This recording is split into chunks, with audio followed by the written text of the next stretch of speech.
আসসালামু আলাইকুম। আমি ফিরোজ হোসাইন, পেশায় একজন মেডিকেল টেকনোলজিস্ট। রাষ্ট্রীয়ভাবে স্বীকৃত গণপ্রজাতন্ত্রী বাংলাদেশ সরকার অনুমোদিত সেফ মেডিসিন বাংলাদেশ কর্তৃক আয়োজিত 3 মাস মেয়াদী chronic disease management and prevention care কোর্সটি ডাক্তার হৃদয় খান শরীফ স্যারের তত্ত্বাবধানে সম্পন্ন করেছি। আলহামদুলিল্লাহ। আমাদের স্যার অত্যন্ত আন্তরিকতার সাথে আমাদের কোর্সটি পরিচালনা করেছেন। স্যারকে অসংখ্য ধন্যবাদ।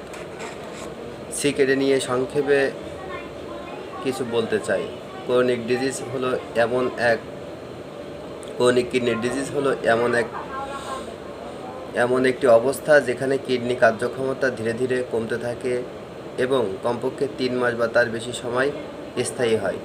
এই অবস্থা কিডনি রক্ত থেকে ইউরিয়া, ক্রিয়েটিনাইন, ইলেক্ট্রোলাইট, অতিরিক্ত পানি ঠিকভাবে বের করতে পারে না। ক্রনিক কিডনি ডিজিজের কারণ: ডায়াবেটিক্স, উচ্চ রক্তচাপ, কিডনি ফিল্টার প্রদাহ, পেইনকিলার এবং কিছু অ্যান্টিবায়োটিক। সিকেডি এর লক্ষণ: প্রস্রাবের পরিবর্তন, শরীরের ফোলা, ক্লান্তি ও দুর্বলতা। CKD diagnosis: serum creatinine, eGFR, urine albumin, protein, serum electrolyte, USG of KUB এগুলো পরীক্ষা করতে হয়।